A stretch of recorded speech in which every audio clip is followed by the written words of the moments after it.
Hello everyone, good morning. তোমরা সবাই কেমন আছো? আমরা খুব ভালো আছি। আজ তো বুদ্ধ পূর্ণিমা, হলিডে, তাই খুব রিল্যাক্সে সকালবেলা ঘুম থেকে উঠে ব্রাশটা সেরে নিয়েছি। না হলে তো আমি ঘুম থেকে উঠে ফার্স্ট কাজই হলো ব্রাশ নিয়ে সোজা বাথরুমে গিয়ে স্নান টান সেরে নেওয়া, তারপরে কাজে হাত দেওয়া। আজকে লেট করে স্নান করব। তারপরে একটু ফ্রেশ হয়ে নিলাম।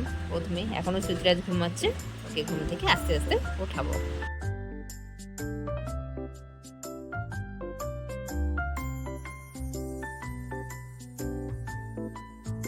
তারপরে চাটা খেয়ে এসে বললাম রান্নাঘরে। আজকে বসলাম সুতরাজের জন্য পাবদা মাছের রসা, আর মা করেছিল কাঁঠাল দিয়ে ছোলার ডাল।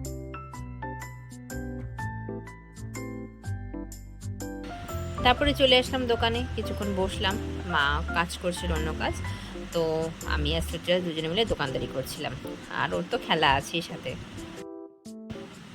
তারপরে হঠাৎ করে ফার্স্ট ক্রাই থেকে একটি পার্সেল চলে আসলো, তো আমি তো কিছু অর্ডার করিনি। পরে দেখলাম পৃথ্বীশের নাম লেখা, সুতিরাজের বাবার নাম লেখা। আসলে ওর বাবা ক্যাপ পরে, তো এখন যেহেতু চুল নেই, ওর বাবা কাকাই দুজনে ক্যাপ পরে, ওরও খুব ক্যাপ পরার সব। তাই ফার্স্ট ক্রাই থেকে ওর বাবা দেখে একটা অর্ডার করেছিল। ক্যাপটা খুব কিউট, তাই না? এই যে দেখো শ্রুতিরাজ, ওকে হাত বাঁধা হয়েছে, পা বাঁধা হয়েছে, দিয়ে চুপ করে এক জায়গায় বসায় রাখছি। পানিশমেন্ট ওর এটা। কি করছো? কি করছো? হাসতে বলি নাই আমি, তুমি কি করছো? এক বোতল জল বিছানায় ফেলছে, মোবাইল ফেলছে, টিভির রিমোট জলে ভিজাইছে। তার জন্য কি শাস্তি হওয়া উচিত? কি শাস্তি হওয়া উচিত তোমরাই বলো। আজকে এইভাবেই থাকবে, এইভাবেই বসে থাকবে, নড়বে না, চড়বে না। না, ওর আজকে এখানেই বসে খাওয়া হবে, সবকিছু এখানেই হবে। ওর কোথাও কোনো যাওয়া নেই আজকে। মুখ এভাবে রাখলে তো কোনো লাভ নাই। আসুক, কাকাই আসুক, তারপরে তোমার হবে। বসে থাকো এইভাবেই।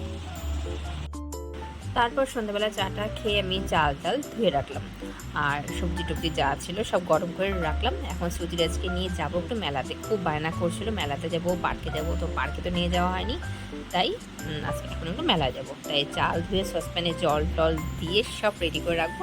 আসার পরে ভাত করবো, আর মা যদি করে নেয় বা আমার যাও করে নিতে পারে, তাহলে তো হয়ে গেল। মোটামুটি সব রান্নাঘরের কাজ কমপ্লিট। যা গরম পড়েছে, একটু ফ্রেশ হয়ে নিই, তারপরে এখন রেডি হব। মেলা যাওয়ার ইচ্ছা ছিল না, কিন্তু সুচিরাজকে বলেছি, কথা তো রাখতেই হবে।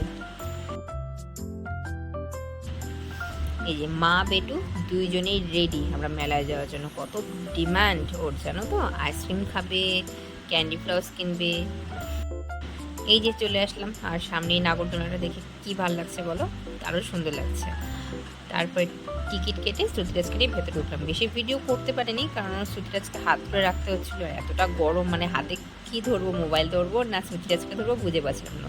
তো মেলাতে যেমন মেলা হয় তেমনই মেলা, বড় মেলা। অনেকে তো এসেওছো, ঘুরেও গেছো, তো সেম সেই ধরনেরই মেলা। সব দোকানপাট সেমই থাকে মেলাতে। তো ঘোরাঘুরি কিছুক্ষণ করলাম।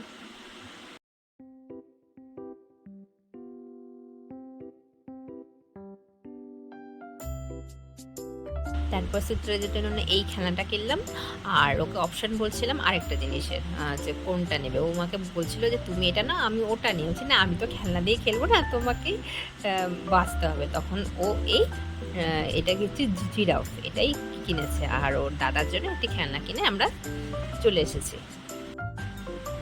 বড় নাগরদোলনাগুলো দেখে বলছিল মা আমি এগুলাতে উঠবো। আমি কোনো মতেই এত বড় নাগরদোলনা তোমাকে এখন ওঠানো যাবে না। ওর না একটু ভয় কম, মানে এগুলাতে উঠতে খুব মজা পায়।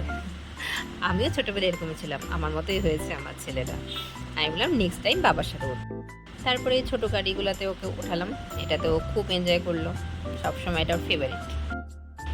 এই ওয়াটার রাইডগুলো দেখে আমাকে বলছে ও উঠবে। আমি কি তুমি ছোট, এখন উঠতে পারো না। বলে আমি তো বড় হয়েছি। আমি যে তুমি এটা চড়ার মতো এখনো বড় হওনি। তারপর দুজনে মিলে চাট, মোমো, আইসক্রিম সব কিছু খেয়ে এখন বাড়ি যাচ্ছি। সবাইকে টাটা। সবাই কমেন্ট করে জানিও কেমন লাগলো।